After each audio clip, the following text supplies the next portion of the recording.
Assalamualaikum warahmatullahi wabarakatuh.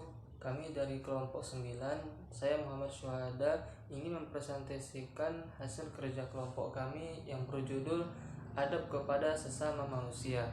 Secara umum, adab atau akhlak Islam dibagi menjadi dua, yaitu akhlak mulia atau akhlakul karimah dan akhlak tercela atau akhlakul qabihah. Dilihat dari segi ruang lingkupnya, akhlak Islam dibagi menjadi dua bagian. Yang pertama, akhlak kepada Khalik yaitu Allah, dan akhlak kepada makhluk yaitu ciptaan Allah. Akhlak kepada makhluk masih dirinci lagi menjadi beberapa bagian, seperti akhlak kepada sesama manusia, akhlak kepada makhluk selain manusia, seperti tumbuhan dan binatang, serta akhlak terhadap benda mati. Sedangkan di sini kami akan khusus membahas tentang adab kepada sesama manusia. Pada prinsipnya ada 3 bahasan pokok terkait dengan pembinaan adab mulia dalam berhubungan antar sesama manusia ini. Yang pertama yaitu akhlak kepada sesama manusia. Yang pertama yaitu akhlak manusia terhadap diri sendiri. Bahasan yang kedua, akhlak manusia dalam kehidupan keluarganya, dan yang ketiga ialah akhlak manusia dalam kehidupan bermasyarakat. Yang pertama, akhlak terhadap diri sendiri. Untuk membekali kaum muslimin dengan akhlak mulia, terutama terhadap dirinya, saya akan menguraikan beberapa bentuk akhlak mulia terhadap diri sendiri. Di antara bentuk akhlak mulia terhadap diri sendiri ialah memelihara kesucian diri, baik lahir maupun batin. Orang yang memelihara dirinya dengan baik akan selalu berupaya untuk berpenampilan yang sebaik-baiknya di hadapan Allah khususnya, dan di hadapan manusia pada umumnya, dengan memperhatikan bagaimana tingkah lakunya, bagaimana penampilan fisiknya, dan bagaimana pakaian yang dipakainya. Pemeliharaan kesucian ini, seseorang tidak hanya terbatas pada hal yang bersifat fisik atau lahir, tetapi juga pemeliharaan yang bersifat non-fisik atau batin. Yang pertama harus diperhatikan dalam pemeliharaan fisik, yaitu membekali akal dengan berbagai ilmu yang mendukungnya untuk dapat melakukan berbagai aktivitas dalam kehidupan sehari-hari. Setelah penampilan fisik dan akalnya sudah dibekali dengan berbagai ilmu pengetahuan, maka yang berikutnya adalah bagaimana menghiasi jiwanya dengan berbagai tingkah laku yang mencerminkan akhlak mulia. Sabar merupakan salah satu wujud dari akhlak mulia terhadap diri sendiri. Sabar berarti menahan diri dari segala sesuatu yang tidak disukai karena mengharap ridho Allah Subhanahu wa taala. Imam Al-Ghazali mengemukakan bahwa sabar adalah kondisi mental yang dalam mengendalikan nafsu yang tumbuhnya atas dorongan ajaran agama. Dengan kata lain, sabar ialah tetap tegaknya dorongan agama yang berhadapan dengan dorongan hawa nafsu. Bentuk lain akhlak mulia terhadap diri sendiri adalah wara' dan zuhud. Menurut Al-Jarzani, wara' artinya menjauhkan hal-hal yang syubhat atau hal-hal yang belum jelas halal dan haramnya, karena khawatir akan jatuh ke dalam hal-hal yang diharamkan. Sedangkan zuhud ialah membatasi ambisi-ambisi duniawi, syukur terhadap setiap anugerah, dan menghindari atas segala yang diharamkan oleh Allah Subhanahu wa taala. Orang-orang yang zuhud ialah orang yang tidak mencintai dunia secara berlebihan. Orang zuhud juga bukan orang yang meninggalkan dunia secara total, dan ia mencintai dunia hanya sekedarnya, sebab ada yang lebih berhak untuk dicintai, yaitu Allah Subhanahu wa taala.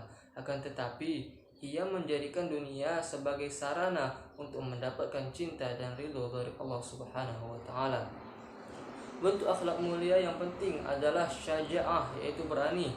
Dalam Kamus Besar Bahasa Indonesia, berani diartikan mempunyai hati yang mantap dan percaya diri yang besar dalam menghadapi bahaya, kesulitan, dan sebagainya.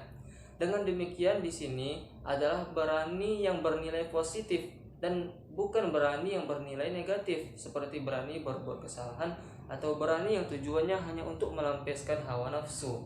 Di antara wujud sikap berani, salah satunya berani menghadapi musuh dalam peperangan jihad fisabilillah, berani untuk menegakkan kebenaran meskipun berbahaya, dan berani untuk mengendalikan hawa nafsu.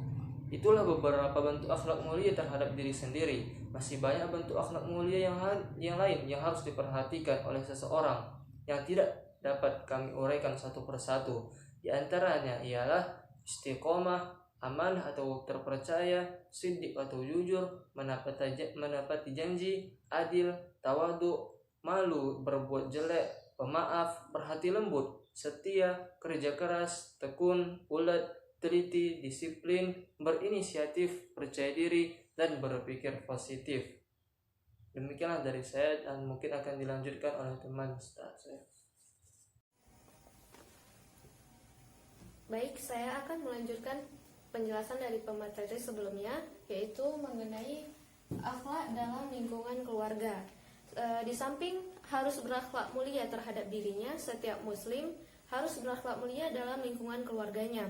Pembinaan akhlak mulia dalam lingkungan keluarga meliputi hubungan seseorang dengan orang tuanya, termasuk dengan guru-gurunya, hubungannya dengan orang yang lebih tua atau dengan yang lebih muda, hubungannya dengan teman sebayanya, dengan lawan jenisnya, dan dengan suami atau istrinya, serta dengan anak-anaknya.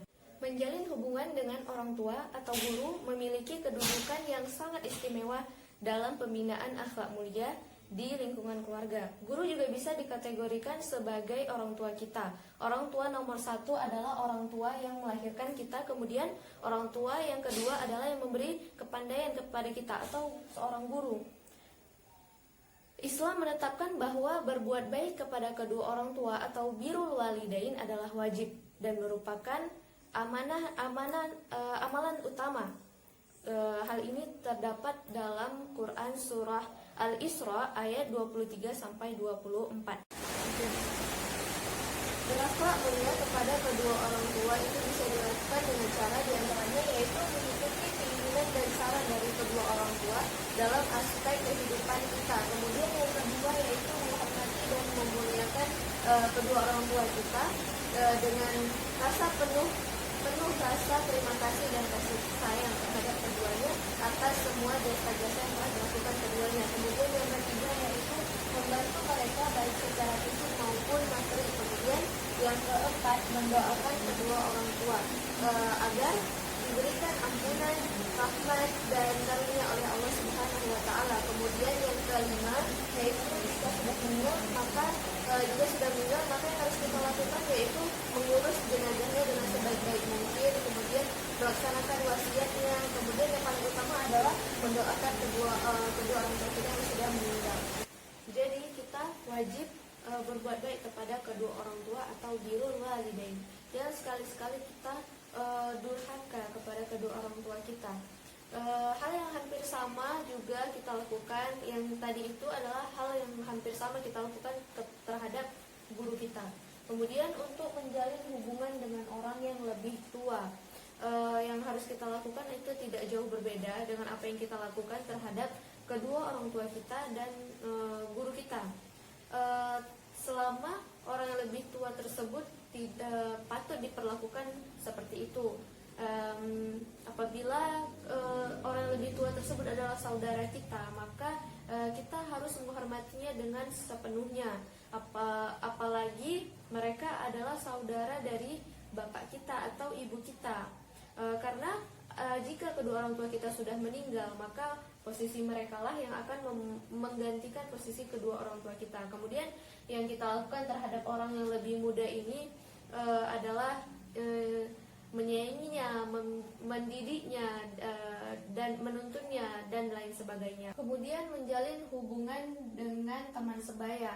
Kita dengan teman-teman kita itu harus menjalin hubungan sebaik-baiknya, bergaul dengan sebaik-baiknya, karena mereka inilah yang selalu, karena kita selalu bergaul dengan mereka baik suka maupun duka. Kemudian hal yang harus kita lakukan terhadap teman-teman kita yaitu diantaranya memberi salam ketika bertemu dan berpisah, berjabat tangan apabila selama mereka bukanlah lawan jenis kita yang bukan mahram. Kemudian saling menjalin hubungan silaturahmi, saling membantu, menolong dan lain sebagainya. Kemudian terkait dalam menjalin hubungan dengan lawan jenis, Islam memberi aturan khusus kita dalam bergaul dengan lawan jenis. Di antara ketentuan tersebut adalah tidak berkhalwat atau berdua-duaan antara seorang laki-laki dan seorang perempuan yang bukan suami istri dan juga bukan mahram. Kemudian tidak berjabat tangan kecuali ya suami istri dan mahram. Kemudian tidak menatap pandangan yang memberikan pandangan yang terlalu kecuali benar-benar perlu. Kemudian tidak menampakkan aurat. Kemudian yang terakhir yaitu tidak melakukan sesuatu yang bisa menjerumus kepada perzinahan. Hubungan antara lawan jenis ini bisa berubah ketentuannya ketika keduanya sudah menjalin hubungan pernikahan, sudah menjadi suami istri. Hubungan antara keduanya yang semula haram menjadi halal, bahkan bisa bernilai ibadah. Keduanya menjadi satu kesatuan dalam keluarga yang bersama-sama bertanggung jawab membawa keutuhan keluarga termasuk anak-anak mereka. Kewajiban keduanya selaku orang tua terhadap anaknya di samping memberikan kasih sayang kepadanya juga harus melindungi dan merawat dan mendidiknya sehingga menjadi manusia dewasa yang utuh kepribadiannya dan siap membina rumah tangga. Assalamualaikum warahmatullahi wabarakatuh. Baiklah, saya Renci Padina dari kelompok 9 ingin melanjutkan materi pembahasan tentang adab terhadap sesama manusia di tengah-tengah masyarakat. Langsung saja yang pertama, adab seorang sesama muslim. Sebagaimana dijelaskan di dalam hadis, Bismillahirrahmanirrahim, An Abi Hurairah radhiyallahu anhu qala sami'tu Rasulullah sallallahu alaihi wasallam yaqul haqqul muslim 'alal muslim khamsun raddus salam wa iyadatul marid wattiba'ul janaiz wa ijabatud da'wah wa tashmitul 'atish, yang artinya dari Abu Hurairah radhiyallahu anhu berkata bahwasanya Rasulullah sallallahu alaihi wasallam bersabda, hak muslim atas muslim lainnya itu ada 5. Yang pertama, menjawab salam, kemudian menjenguk orang yang sakit, mengiringi jenazah, memenuhi undangan, dan mendoakan orang yang bersin. Contoh adab sesama muslim ini bisa kita aplikasikan dalam kehidupan sehari-hari, seperti ketika ada orang sesama muslim yang mengucapkan salam kepada kita, Assalamualaikum warahmatullahi wabarakatuh, maka kita menjawab dengan Waalaikumsalam warahmatullahi wabarakatuh. Dan contoh lainnya seperti ada orang yang bersin, kita mendoakannya kembali. Kemudian yang kedua, adab terhadap non-muslim. Jadi adab terhadap non-muslim ini, kita tidak boleh mengadakan perkawinan dengan non-muslim, baik itu wanita muslim dengan laki-laki non-muslim atau laki-laki muslim dengan wanita non-muslim. Kemudian kita tidak menyapa mereka dengan ucapan salam dan lain sebagainya. Akan tetapi kita tetap harus berbuat baik kepada mereka, seperti menolong mereka ketika mereka sedang dalam kesusahan dan lain sebagainya, selama itu tidak mempengaruhi dengan urusan akidah kita. Kemudian yang ketiga, adab terhadap tetangga. Yang pertama, menyukai atau mencintai kebaikan untuk tetangga kita. Sebagaimana dikatakan dalam hadis, "Man kana yu'minu billahi wal yaumil akhir falyukrim jarahu", yang artinya barang siapa yang beriman kepada Allah dan hari akhir, maka hendaklah ia menghormati tetangganya. Yang kedua, bergembira jika tetangga kita mendapatkan kebaikan serta menjauhi sifat dengki. Ketika tetangga kita mungkin mendapat hadiah atau mendapatkan kebaikan, maka kita ikut berbahagia juga. Sebagaimana tetangga kita tidak boleh bersifat dengki atau iri hati kepada tetangga kita sendiri. Kemudian membantunya ketika ia dilanda musibah. Ketika tetangga kita sedang dilanda musibah, sebaiknya kita memberikan bantuan, baik itu secara materi atau memberikannya nasihat agar kuat menjalani ujian yang diberikan oleh Allah.